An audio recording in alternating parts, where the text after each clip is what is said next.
Welcome to your last video for Chapter 6.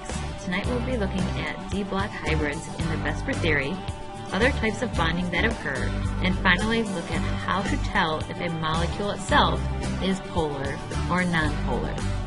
Let's begin.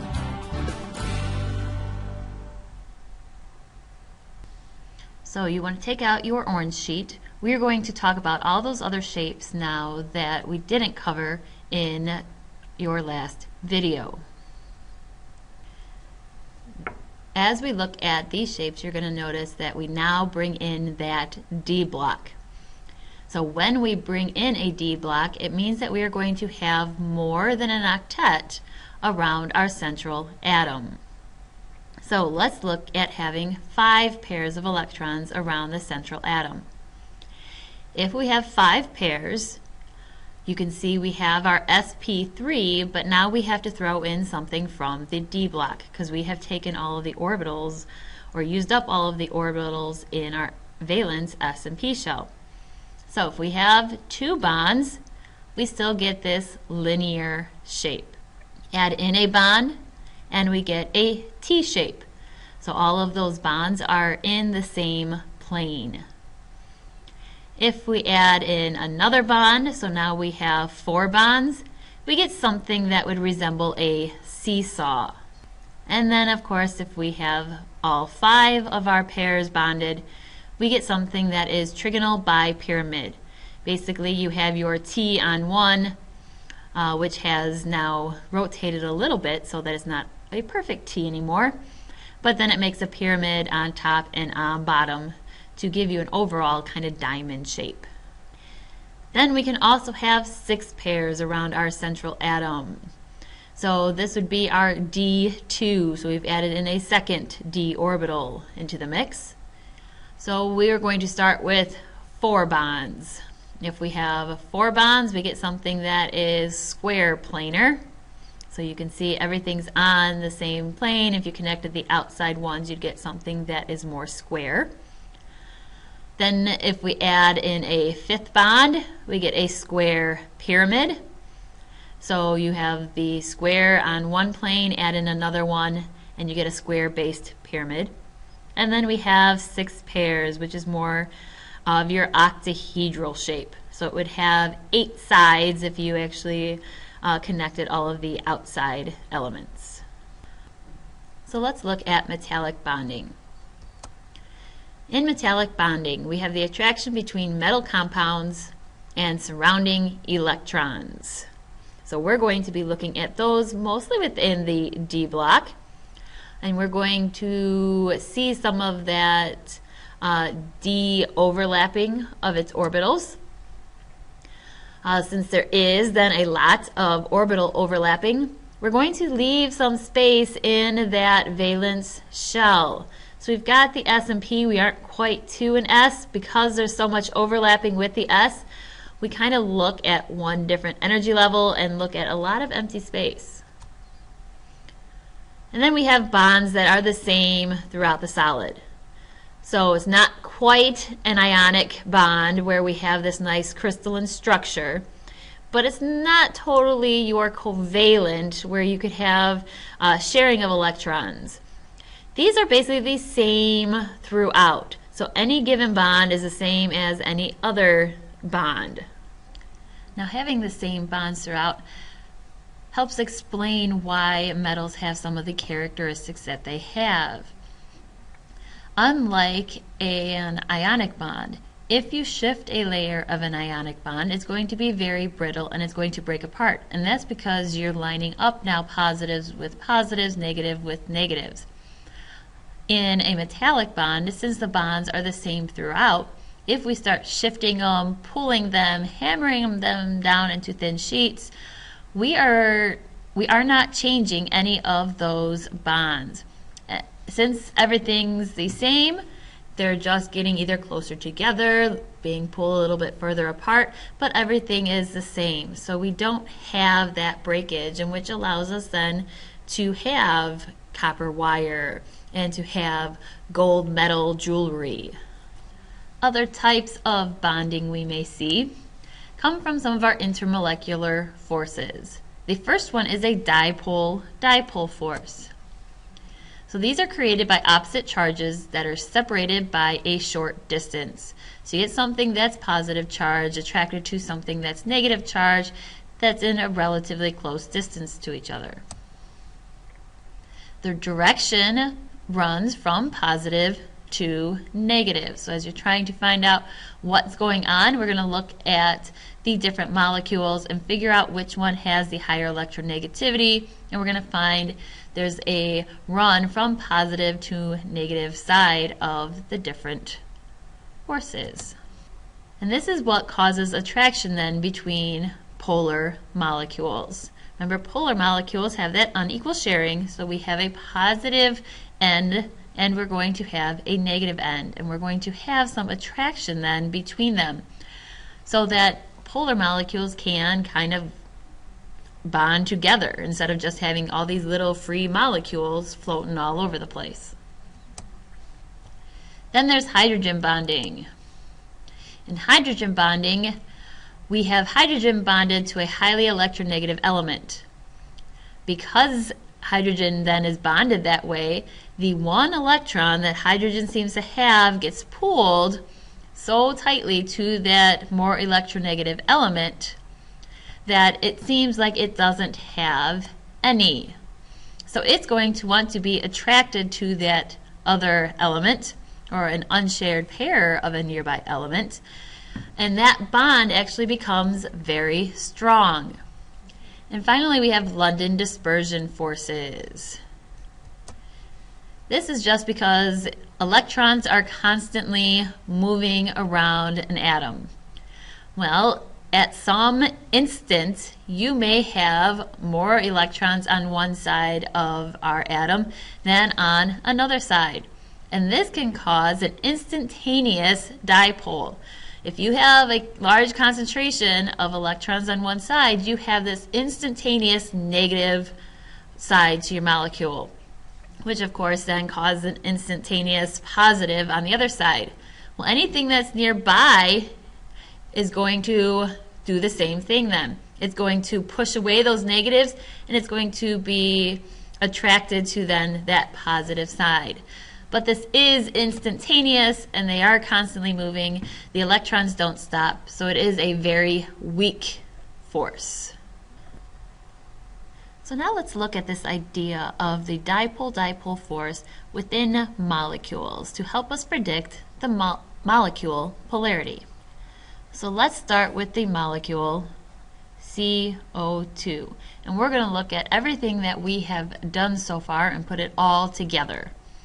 So we need to start with getting a Lewis structure. So C, we look up how many electrons it would put in the pot, and that is 4. O would give us 6 times 2 because there are 2 of them for a total of 12 electrons, which gives us 16 electrons in the pot. So now since C is listed first, we're going to put C in the middle, and we're going to attach both of our O's to the outside. Since we have made 2 bonds, each bond contains 2 electrons, so we're going to subtract out 4 electrons, and we have 12 remaining dots. 12 remaining dots go on the outside in pairs, so 2, 4, 6, 8, 10, 12. Now we're going to check for octets on all of our elements. So O is good, which we're then going to assume the other O is good. 2, 4, 6, 8, just double checking. And then we look at our carbon. Well, carbon only has 2, 4. So we need 2 or 4 more from our oxygens.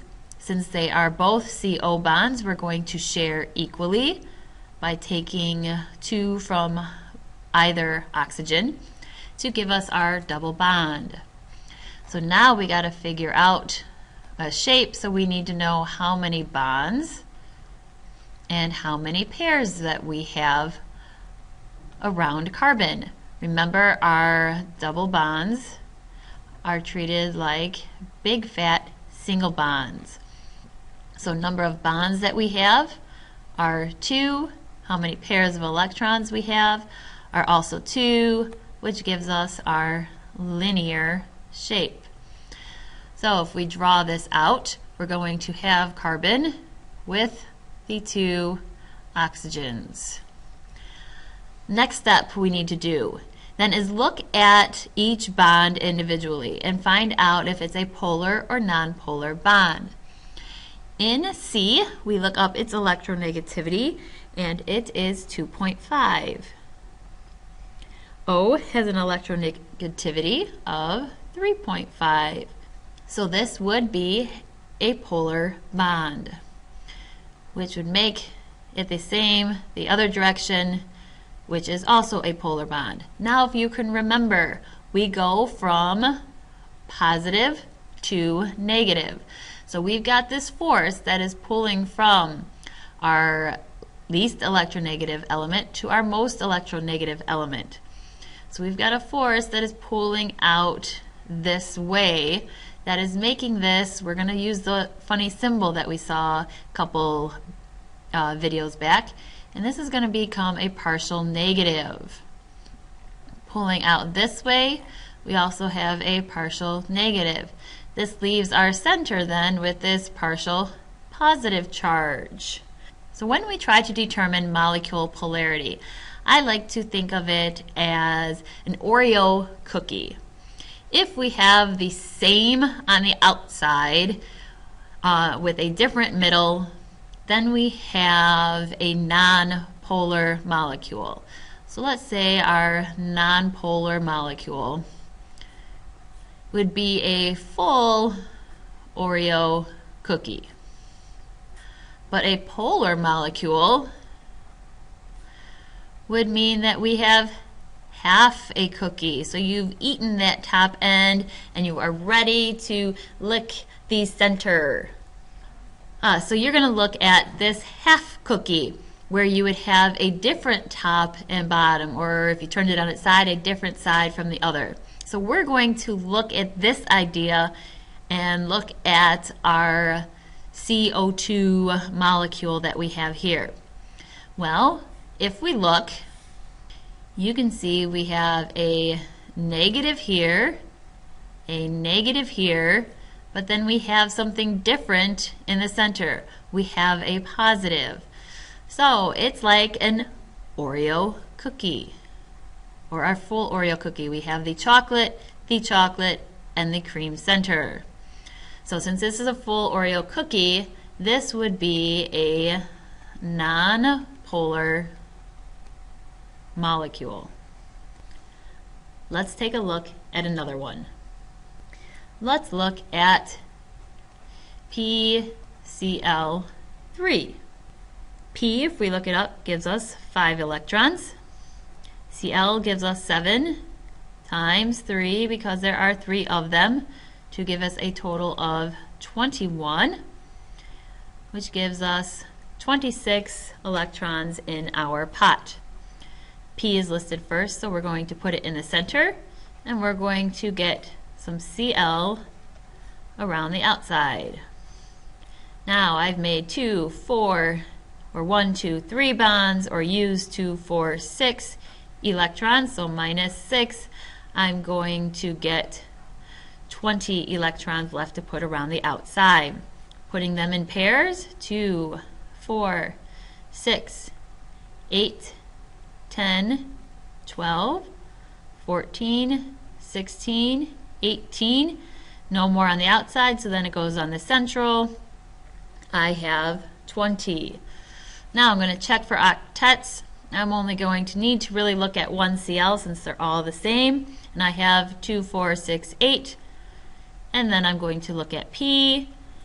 And P has 2, 4, 6, 8. So everything has an octet. So now let's look at our bonds and our pairs. So around the central atom, I have 3 bonds. And I have 1, 2, 3, 4 pairs of electrons. So something that is 3 pairs, 4 bonds, is going to be Trigonal Pyramid. So if I draw the 3D structure, I'm going to have P at the top, then my CLs at the bottom, 2 coming out, 1 going back, and then I've got an extra pair of electrons. So now I'm going to look at my bonds.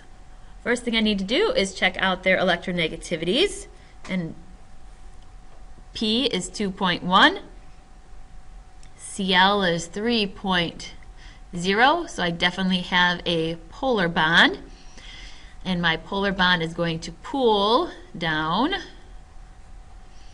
So I've got a negative area here, a positive area here, and I have half a cookie. Since I have half a cookie, this is going to be a polar molecule. Another way to think of this is often, since this is bent and we have these extra electrons on top, it's definitely going to have an attraction for something. So most likely if you have extra electrons and you're in any kind of bent shape, you're probably polar. So let's look at one last one. H2O. Well, you should already know this one from biology, whether water is polar or non-polar. But now let's prove it. So we know H gives us 1 electron times 2, because there are 2 of them, to give us 2 electrons. O gives us 6, so we have 8 total. Remember, H cannot be the central, so we're going to put O in, and here's H and H.